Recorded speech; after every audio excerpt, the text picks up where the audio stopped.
Supreme court આતંકવાદ અને money લોન્ડરિંગના જે કેસો છે એમાં સહેલાઈથી જામીન મળે એવું કરી રહી છે, પણ કેટલાક એવા કેસો છે જેમાં તે પોતાની જ અવગણના કરતી જોવા મળે છે. એની વિગતે વાત કરવી છે આ વિડીયોમાં. નમસ્કાર, વાઇબ્સ ઓફ ઇન્ડિયામાં આપનું સ્વાગત છે. છેલ્લા 10 મહિનામાં સુપ્રીમ કોર્ટના 11 ચુકાદાઓ એવા આવ્યા છે જે ભારતમાં જામીનનું જે ન્યાયશાસ્ત્ર છે તેને ફરીથી આકાર આપતા ગણાય છે.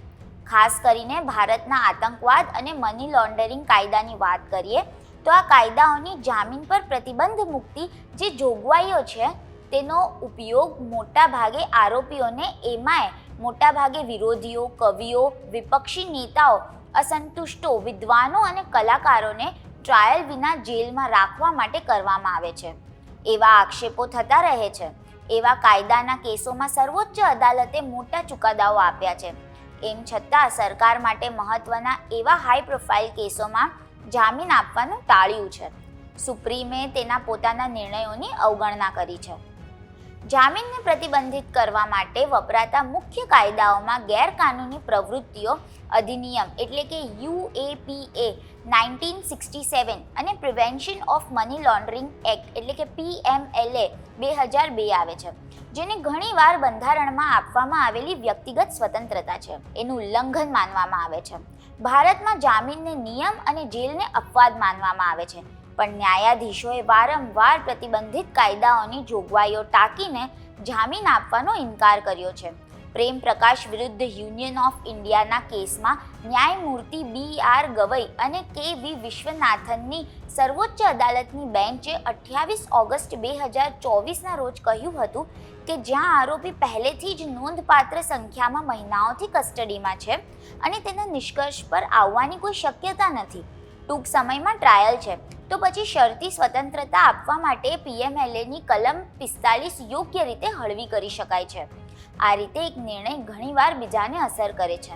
જસ્ટિસ સૂર્યકાંત અને જસ્ટિસ ઉજ્જવલ ભુયાનાની સુપ્રીમ કોર્ટની અન્ય એક બેન્ચે જેલમાં બંધ મુખ્યમંત્રી અરવિંદ કેજરીવાલના નજીકના સાથી એવા આપ સભ્ય બિભવ કુમારને જામીન આપ્યા હતા, જેમને PMLA કેસમાં જામીન મળ્યા બાદ મુક્ત કરવામાં આવ્યા હતા.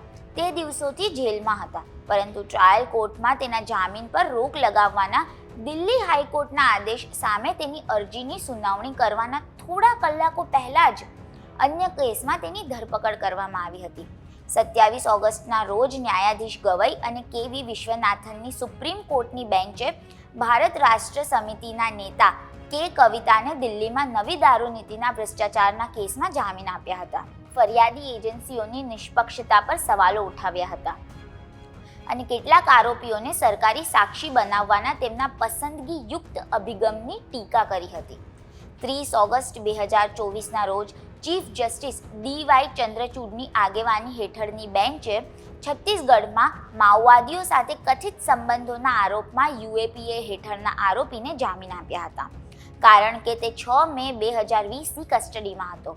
તાજેતરના જામીનના અન્ય આદેશોએ અગ્રણી આરોપીઓને સ્વતંત્રતા આપી, જેમ કે ઝારખંડના મુખ્યપ્રધાન હેમંત સોરેન, જેમને 28 જૂનના રોજ ઝારખંડ હાઈકોર્ટે જામીન આપ્યા હતા.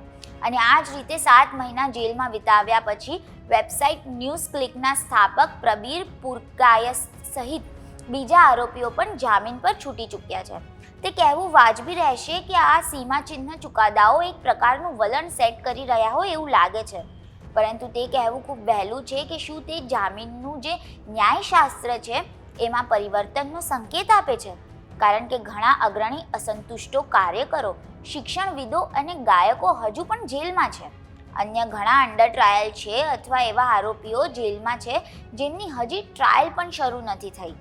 આવા જ કેસના આરોપીઓ છે એમાં ઉમર ખાલિદ 1460 દિવસ, શારજીલ ઇમામ 1678 દિવસ, ખાલિદ સૈફી 1649 દિવસ, ગુલફિશા ફાતિમ અને તસ્લીમા અહેમદ 1600 દિવસથી સતત જેલમાં છે, તેમને જામીન નથી મળ્યા. સુપ્રીમ કોર્ટે જામીનને વધુ તાકીદનો મુદ્દો બનાવ્યો છે, જ્યારે કે બીજા હાઈ પ્રોફાઇલ કેસો છે એમાં આરોપીઓને જલ્દી જામીન મળતા નથી, એ પણ હકીકત છે. આ વિશે તમારું શું માનવું છે? અમને કોમેન્ટ કરીને જરૂર જણાવજો. આપણે મળતા રહીશું વાઇબ્સ ઓફ ઇન્ડિયા પર.